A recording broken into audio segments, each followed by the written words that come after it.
નવરાત્રિનો બીજો દિવસ માતા બ્રહ્મચારિણીને સમર્પિત છે. મા બ્રહ્મચારિણીના નામનો અર્થ બ્રહ્મનો અર્થ તપસ્યા અને ચારણીનો અર્થ તપસ્યા કરનાર એટલે કે તપસ્યા કરનારી આદિમન સ્ત્રોત શક્તિ. મા બ્રહ્મચારિણીના હાથમાં અક્ષમાળા અને કમલકુંડ છે. માતાએ બ્રહ્માનું સ્વરૂપ માનવામાં આવે છે. કઠોર તપસ્યાના કારણે તેમના ચહેરા પર એક અદ્ભુત ચમક છે.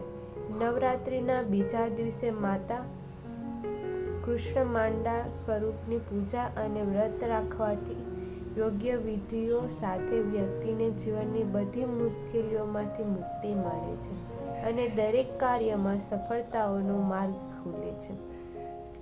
દંતકથા અનુસાર માતા બ્રહ્મચારિણીનો જન્મ પર્વતરાજા હિમાલયની પુત્રી તરીકે થયો હતો. ત્યારબાદ તેમણે નારદજીના ઉપદેશોનું પાલન કર્યું, જે મુજબ માતાએ ભગવાન શંકરને પતિ તરીકે મેળવવા માટે કઠોર તપસ્યા કરી હતી.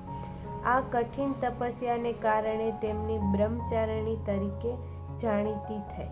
હજારો વર્ષ સુધી માતા બ્રહ્મચારિણીએ ફક્ત ફળો અને ફૂલો ખાઈને તપસ્યા કરી અને 100 વર્ષ સુધી તેઓ જમીન પર રહેતા અને ફક્ત શાકભાજી ખાઈને જીવતા રહેતા.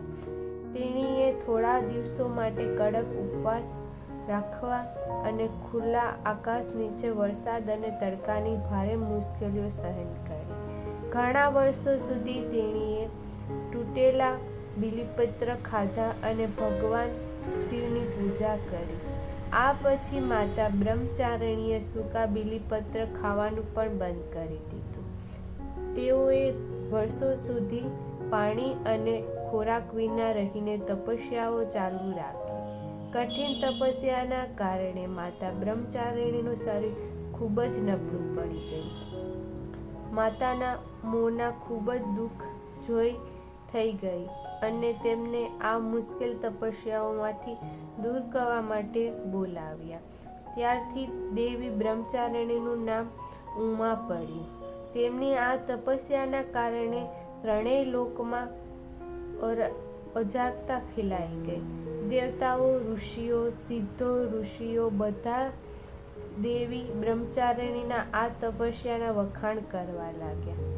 તેણે એક અભૂતપૂર્વ પૂર્ણ કાર્ય ગણાવ્યું. માતાની તપસ્યા જોઈ ભગવાન બ્રહ્માએ આકાશમાંથી એક વાણી દ્વારા કહ્યું કે દેવી, આજ સુધી કોઈએ તારા જેવી કઠોર તપસ્યા નહીં કરી હોય.